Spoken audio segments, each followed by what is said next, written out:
हम लोग करते हैं। पिछले हर विधायक ने ये कोशिश की है, माननीय मोदी जी के मार्गदर्शन में, माननीय रेखा जी के निर्देशन में हमको जो फंड्स मिले, आप सोचिए सारे बोर्ड्स दिल्ली में भंग हो गए थे। सीएम डेवलपमेंट फंड के नाम पर कुछ चुनिंदा लोगों को पैसा मिलता था पिछली आम आदमी पार्टी सरकार में, जो अब सब विधायकों को मिल रहा है। ट्रांस यमुना विकास बोर्ड भंग हो चुका था, 8 साल चला नहीं था, वो दोबारा से शुरू होकर दिल्ली में 800 करोड़ का बजट इस बार में उसको दिया गया, और उसमें से बहुत सारा फंड हर कॉन्स्टिट्यूएंसी में आप बांट लीजिए कितना कितना होगा।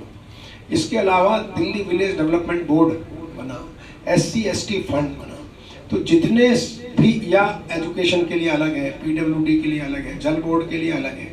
मेरी ये किताब जो हमने आज आपको दिखा रहे हैं, आपके सामने ये पब्लिक कर रहे हैं, इसमें हर क्षेत्र में किस किस में कितना फंड लगा वो है।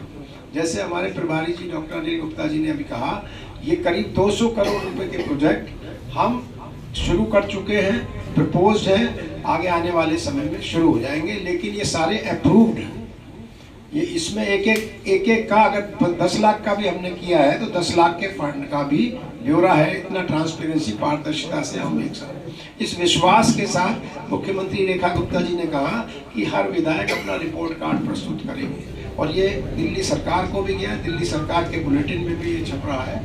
ये सिर्फ क्योंकि उनको मालूम है कि वो जो पैसा है सही जगह लग रहा है और इसकी क्वालिटी कंट्रोल हो। ये हमारे जितने भी क्षेत्र के हमारे भारतीय जनता पार्टी के कार्यकर्ता हैं, वो समिति लेवल पर वो उसको मॉनिटर करते हैं। यही नहीं है कि ये पैसा लग रहा है, ये लग रहा है, सही जगह लग रहा है, सही काम हो रहा है, ये भी एक बड़ा विषय है, इसको भी हम लोग मॉनिटर कर रहे हैं। इसके अलावा अगर हम अलग अलग चले तो सबसे पहले मैं गरीब कल्याण की बात करता हूँ। आप सोचिए 5 रुपये में खाना, दिल्ली में 70 कैंटीन खुली है, लेकिन 2 कैंटीन कृष्णनगर विधानसभा में, सफेदा बस्ती और रानी गार्डन में, जो करीब 1,000 लोगों को, 500 लोग दोपहर, 500 लोग रात, इस तरह से 2,000 लोगों को 5 रुपये में पौष्टिक आहार दे रही है। और उसकी स्वच्छता का पैमाना भी FSSAI अप्रूव्ड है, ऐसा नहीं है, स्वच्छ भी है, पौष्टिक भी है, और सिर्फ 5 रुपये की सम्मान राशि। इसके अलावा आयुष्मान आरोग्य मंदिर यहाँ बने, जो भी बस्तियों के आसपास ही है, 5 आयुष्मान आरोग्य मंदिर बने, जिसमें प्रिवेंटिव, प्रमोटिव, क्यूरेटिव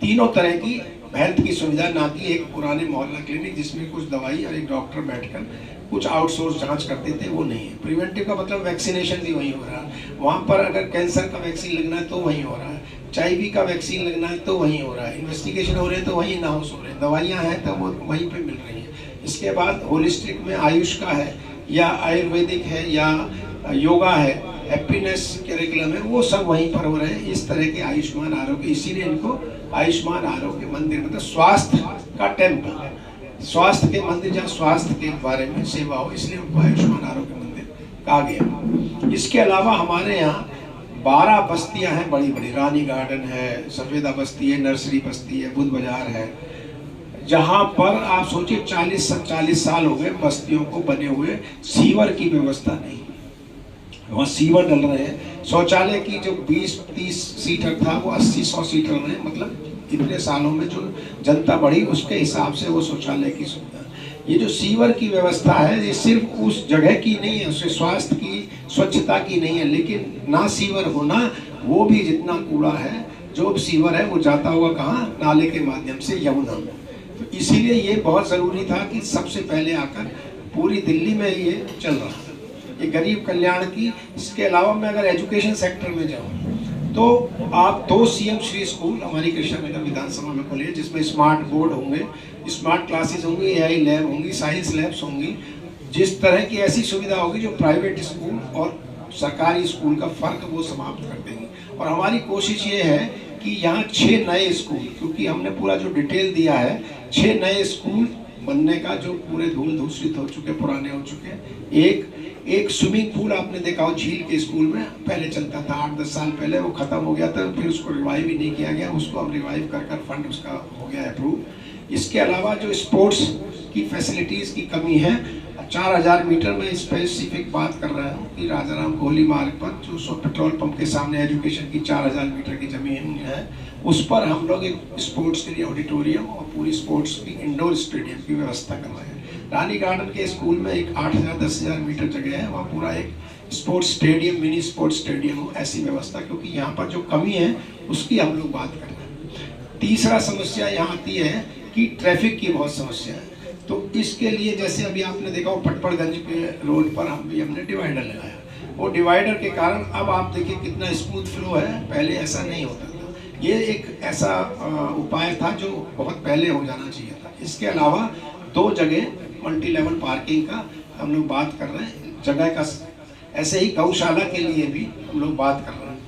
अब स्वास्थ्य के क्षेत्र में एक और विशेष बात, एक मैटरनिटी सेंटर्स, जो लोग यहाँ पुराने जानते होंगे, 4 ब्लॉक गीता कॉलोनी में, वहाँ पर मैटरनिटी सेंटर था जो डेंजरस बिल्डिंग करके खत्म हो गया। उसकी भी फाइल आगे चल के वो स्वास्थ्य की बात चल रही है। अब हम जो ये सरकार में सबसे पहले सड़क, सीवर, पानी की बात कर लेते हैं। आज की तारीख में करीब 100 से ज़्यादा सड़कें हम लोग पिछले 1 वर्ष में बना चुके हैं, छोटी छोटी, बड़ी बड़ी जो भी हैं। अभी हमारी जितनी बड़ी सड़कें हैं जो कम से कम 15-20 साल से बनी ही नहीं, उनके सारे अप्रूवल्स ट्रांस शिमला विकास बोर्ड के माध्यम से इसमें है। वो चाहे वो राजा राम कोहली मार्ग आप पूछ सकते हैं, क्योंकि बड़ी सड़क होती है तो उसमें थोड़ा अप्रूवल में कई बार टेंडरिंग में रीटेंडरिंग करना पड़ता है। ऐसे सफ़ेदा बस्ती से हमारी सड़क वो सारी अप्रूव हो चुकी है।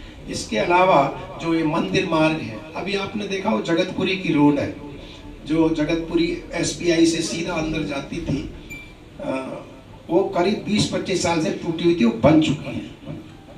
ऐसी 100 सड़कें इसमें लिस्ट है, जिनमें डिटेल है, वो बन चुकी है। और उसका क्वालिटी कंट्रोल कौन करता है? वो हमारे कार्यकर्ता चेक करते हैं। जब हमारे फाइनल अप्रूवल, उनके बिल्स तभी अप्रूव होते हैं। ये भी मैं जरूर बताना चाहता हूँ। तीसरा चीज़ है, इसके अलावा सड़क है, सीवर की जो समस्या है, अभी आपने देखा पूरी दिल्ली में भी ड्रेनेज का मास्टर प्लान चल रहा है। जल भराव रोकने के लिए विशेष रूप से मैं जो बताना चाहता हूँ 2-3 बातें।